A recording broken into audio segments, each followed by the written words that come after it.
Welcome to Ankam news. BRS నేత KTR LPG gas సరఫరా అంశంపై కేంద్ర రాష్ట్ర ప్రభుత్వాలపై విమర్శలు గుప్పించారు. కేంద్ర ప్రభుత్వం ఎల్పీజీ కొరత లేదని చెప్తున్నప్పటికీ క్షేత్రస్థాయిలో పరిస్థితి భిన్నంగా ఉందని ఆయన అన్నారు.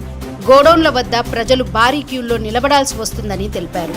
రాష్ట్ర ప్రభుత్వం కూడా ఈ సమస్యపై స్పష్టత ఇవ్వకుండా కేంద్రం సహకరించడం లేదని చెప్పి తప్పించుకునే ప్రయత్నం చేస్తుందని కేటీఆర్ ఆరోపించారు. ఇదిలా ఉండగా కొన్ని రాష్ట్రాల్లో రాబోయే ఎన్నికలను దృష్టిలో ఉంచుకొని కేంద్ర ప్రభుత్వం నిర్ణయాలను వాయిదా వేస్తుందని ఆయన వ్యాఖ్యానించారు. అదేవిధంగా మే 4 తర్వాత ఎల్పీజీ సిలిండర్ పరిణామాన్ని 12 కిలోల నుంచి 10 కిలోలకు తగ్గించే యోచనలో కేంద్రం ఉందనే సమాచారం తమకు అందిందని కేటీఆర్ తెలిపారు.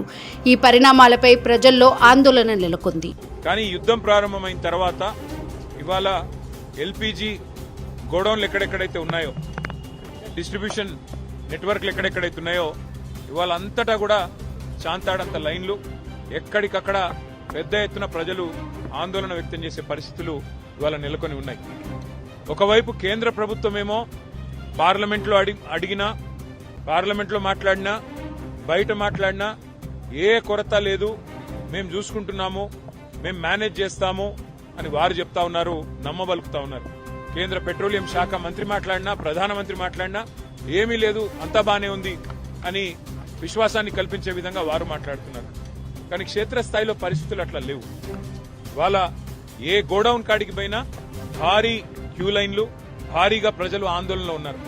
రాష్ట్ర ప్రభుత్వమేమో కేంద్రం సహకరించట్లేదు, సప్లై లేదు, ఇబ్బంది ఉంది, కేంద్రం ఏమీ చేయలేకపోతే మేమేం చేస్తాము, పెట్రోలియం శాఖ మరి కేంద్ర ప్రభుత్వ ఆధీనంలో ఉంటుందని చెప్పి రాష్ట్ర ప్రభుత్వం తప్పించుకునే ప్రయత్నం చేస్తా ఉంది.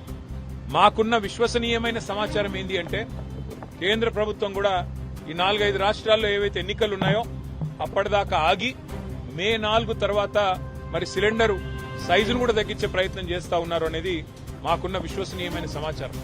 12 కిలోలు కాకుండా 10 కిలోలు ఏదో చేయాలి అని ఒక ఆలోచన చేస్తా ఉన్నారు. లేదు, నిజంగానే సప్లై లేదు, ఇబ్బంది అవుతుందని చెప్పి చెప్తా ఉన్నారు.